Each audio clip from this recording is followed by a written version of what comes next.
Em nome do Pai, do Filho e do Espírito Santo. Amém. A todos, paz e bem. Dia 9 de agosto de 2020. Celebramos hoje o 19º domingo do tempo comum. E nesse domingo também, sendo o segundo domingo do mês de agosto, o mês das vocações, celebramos hoje também a vocação da família, dando início hoje então à semana de orações pela família, celebrando o dia dedicado aos pais. O evangelho de hoje é tirado do livro de São Mateus, capítulo 14, versículos de 22 a 23. Nesse evangelho, Jesus Cristo, depois de curar os doentes e saciar a multidão, ele despediu-se então dos seus discípulos, colocando-os em uma barca, e ele subiu ao monte para rezar. Veio a noite, veio a madrugada, e ele continuava orando até às 3 horas da madrugada.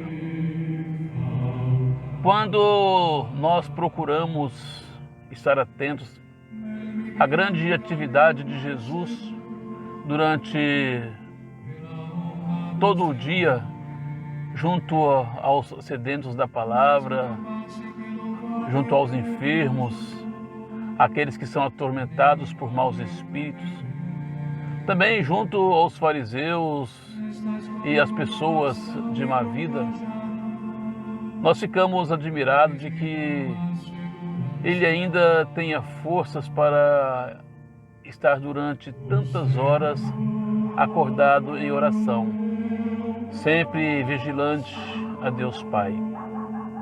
Isso nos leva a pensar também em cada um de nós que muitas vezes deixamos de rezar, de dialogar com Deus por causa do cansaço e muitas vezes por falta de tempo. Também, o Evangelho de hoje nos fala da barca, a barca golpeada pelas ondas e pelo vento, que são símbolos de muitas situações pessoais e situações comunitárias que se repetem na história e também na vida de cada um de nós. Vemos no Evangelho de hoje o caso de Pedro. Sua barca é símbolo da igreja, cujo primeiro piloto seria o próprio Pedro. E veja que passaram 21 séculos de tempestades e de ondas encrespadas contra a barca, começando com as perseguições romanas, passando depois por tantas e tantas heresias e cismas ao longo da história da igreja. E hoje ainda continua passando por tanta confusão doutrinal que querem fazer afundar, naufragar esta barca de Pedro em termos da moral, em termos do matrimônio, em termos da própria liturgia, da própria ação litúrgica da igreja. Mas da barca, o medo ele se apoderou daqueles discípulos. E Pedro foi aquele que ele não teve medo de afundar. Mas mesmo do início, ele não tendo medo, mesmo assim, ele afunda porque tem medo.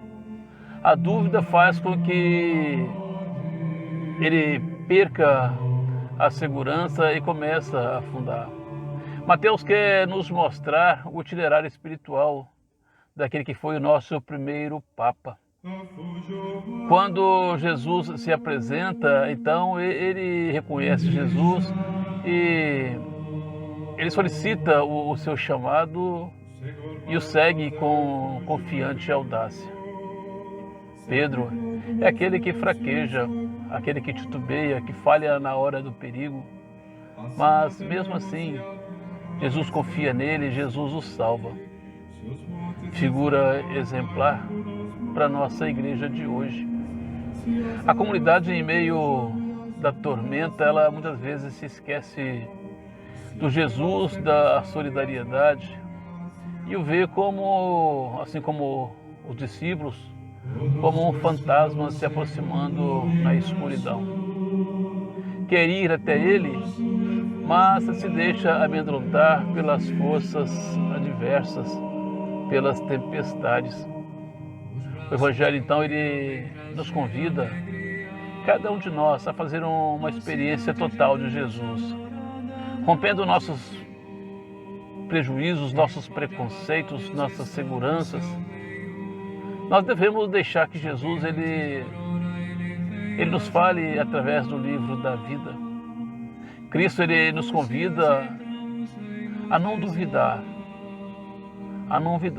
porque Ele está conosco, Ele está na nossa barca. É Ele que nos diz: coragem, coragem sou eu, não tenhais medo.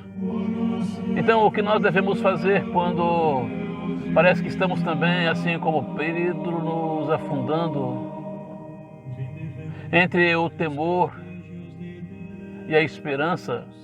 Nós devemos desejar sempre a presença de Cristo na nossa barca, na nossa família. A fé, ela gera confiança, e esta confiança ela se manifesta na ousadia de Pedro, que vence o medo. Afundamos quando nos apoiamos somente nas nossas forças ou nas nossas razões. Não são o nosso próprio poder, o nosso próprio conhecimento, o nosso saber, o que vai nos manter de pé, mas o que nos mantém de pé mesmo é a força que vem do Senhor. Não nos cansemos de confessar em nossa barca, em nossa igreja diariamente: realmente Tu és o Filho de Deus. Este é o anúncio que deve se despreender dos nossos lábios, da nossa boca e também da nossa vida. Assim, digamos como Pedro: Senhor, manda-me ir ao Teu encontro caminhando sobre as águas. E ir ao encontro de Jesus caminhando sobre as águas do mar da vida. Todos temos de pedir isso todos os dias da nossa vida. Todos temos de fazer isso. Pensamos sim como Pedro, mas não façamos exatamente como Pedro fez no início, desviando o olhar de Jesus, colocando atenção nas profundezas do mar e na força do vento, que no poder amoroso e fiel do Senhor começou então a afundar. Assim acontecerá conosco. Assim acontecerá também com a igreja, se medrosos nós olharmos para o mar e a noite e esquecermos de olhar para o Senhor que vem a nós com um amor onipotente. E Deus é tão bom que, ainda que às vezes façamos a tolice de Pedro, nós podemos ainda, como Pedro, gritar de todo o coração: Senhor, salva-me. Senhor, salva-nos, porque somos também de pouca fé. Salva a Tua igreja, salva cada um de nós das imensas águas do mar da vida, do sombrio e obscuro mar encrepado da noite opaca da nossa existência. Tu que durante a noite oravas e vias o barco navegando com dificuldade do Teu céu, ore também para cada um de nós e venha ao nosso encontro. E Tu vens, Senhor, e Tu vens. Sabemos que vens na graça da palavra, no dom da Eucaristia e de tantos outros modos discretos. Senhor nosso Deus, ajuda-nos a reconhecer-te, ajuda-nos a caminhar ao Teu encontro, vencendo as águas do mar da vida. A vossa proteção recorremos, Santa Mãe de Deus. Não desprezeis as nossas súplicas e nossas necessidades, mas livrai-nos sempre de todos os perigos. Ó Virgem gloriosa e bendita. Amém. O Senhor esteja convosco, Ele está no meio de nós. Desça sobre vós, sobre a vossa família, por intercessão de Nossa Senhora Maria, Mãe da Igreja, a bênção de Deus Todo-Poderoso, o Pai, o Filho e o Espírito Santo. Amém. Louvado seja o nosso Senhor Jesus Cristo, para sempre seja louvado. Feliz Dia dos Pais e um bom domingo.